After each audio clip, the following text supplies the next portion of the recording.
प्रिय छात्रों, हिंदी क्लासेज में आपका स्वागत है। आज हमारा विषय है संज्ञा। संज्ञा के तीन भेद होते हैं। पहला है व्यक्तिवाचक संज्ञा, दूसरा है जातिवाचक संज्ञा, तीसरा है भाववाचक संज्ञा।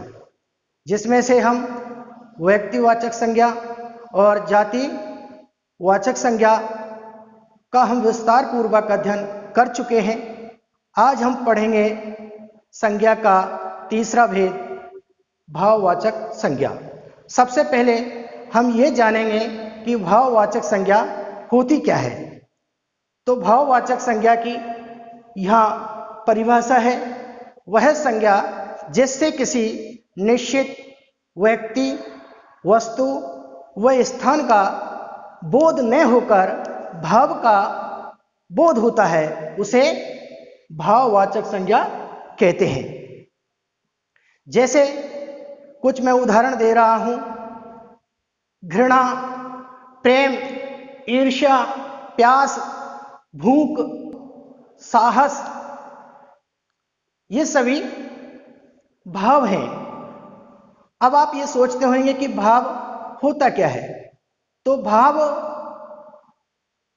हमारे मन की वो मनोदशा होती है, या ऐसे भाव पैदा होते हैं जिन्हें हम देख नहीं सकते, केवल अनुभव करते हैं। जैसे कि हम घृणा करते हैं, घृणा हमको दिखाई नहीं देती, केवल हम महसूस कर सकते हैं। ईर्ष्या दिखाई नहीं देती, प्रेम दिखाई नहीं देता, प्यास है दिखाई नहीं देती, केवल हम इसको महसूस कर सकते हैं। इसी तरीके से भूख है, दिखाई नहीं देती। तो ये सभी भाव होते हैं जो अनायास ही हमारे मन में प्रकट होते हैं या पैदा होते हैं। अब यहां पर है निम्न प्रत्यय जोड़कर भाववाचक संज्ञा बनाई जा सकती है। तो पहला प्रत्यय है तव। अपना में तव प्रत्यय जोड़ने से अपनत्व हो जाएगा। मां में तव प्रत्यय जोड़ने से ममत्व हो जाएगा। इसी तरीके से लघु में तव प्रत्यय जोड़ने से लघुत्व हो जाएगा। इसी तरीके से दूसरा है यहां पर ता प्रत्यय। पशु में ता प्रत्यय जोड़ने से पशुता हो जाएगा। मानव में ता प्रत्यय जोड़ने से मानवता हो जाएगा। इसी तरीके से यहां तीसरा है आपा प्रत्यय। जैसे कि बूढ़ा में आपा प्रत्यय जोड़ने से बुढ़ापा हो जाएगा। मोटा में आपा प्रत्यय जोड़ने से मोटापा हो जाएगा। और रांड में आपा प्रत्यय जोड़ने से रंडापा हो जाएगा। इसी तरीके से ये आस प्रत्यय है। खट्टा शब्द है, जिसमें आस प्रत्यय जोड़ेंगे तो खटास हो जाएगा। मीठा शब्द है, जिसमें आस प्रत्यय जोड़ेंगे तो मिठास हो जाएगा। अब अगला है आन प्रत्यय। उड़ना में आन प्रत्यय जोड़ेंगे तो उड़ान हो जाएगा, और चढ़ना में आन प्रत्यय जोड़ेंगे तो चढ़ान हो जाएगा। इसी तरीके से छठा प्रत्यय है पन। बच्चा में पन प्रत्यय जोड़ेंगे तो बचपन हो जाएगा, और लड़का शब्द है उसमें पन प्रत्यय जोड़ेंगे तो लड़कपन हो जाएगा। इसी तरीके से सातवां प्रत्यय है आई प्रत्यय।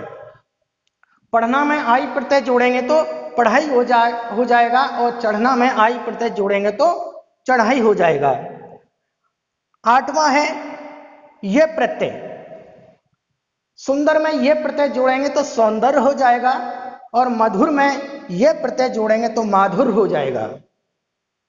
इसी तरीके से ये नौवां प्रत्यय है ई प्रत्यय। गरीब में ई प्रत्यय जोड़ेंगे तो गरीबी हो जाएगा, और अमीर में ई प्रत्यय जोड़ेंगे तो अमीरी हो जाएगा। इसी तरीके से यहां पर ये 10वां प्रत्यय है आवट प्रत्यय। देखना में आवट प्रत्यय जोड़ेंगे तो दिखावट हो जाएगा, और लिखना में आवट प्रत्यय जोड़ेंगे तो लिखावट हो जाएगा। इसी तरीके से ये 11वां प्रत्यय है आहट प्रत्यय। चिल्लाना में आहट प्रत्यय जोड़ेंगे तो चिल्लाहट हो जाएगा, और फड़फड़ाना में आहट प्रत्यय जोड़ेंगे तो फड़फड़ाहट हो जाएगा। इसी तरीके से घबराना में आहट प्रत्यय जोड़ेंगे तो घबराहट हो जाएगा। तो इस प्रकार से संज्ञा के 3 भेद होते हैं, व्यक्तिवाचक संज्ञा, जातिवाचक संज्ञा और भाववाचक संज्ञा। आज हम इन तीनों भेदों का विस्तार पूर्वक अध्ययन कर चुके हैं और ये जो संज्ञा है आज हमारी पूर्ण या समाप्त हो चुकी है। आज के लिए इतना ही, शेष कल पढ़ेंगे। Thank you.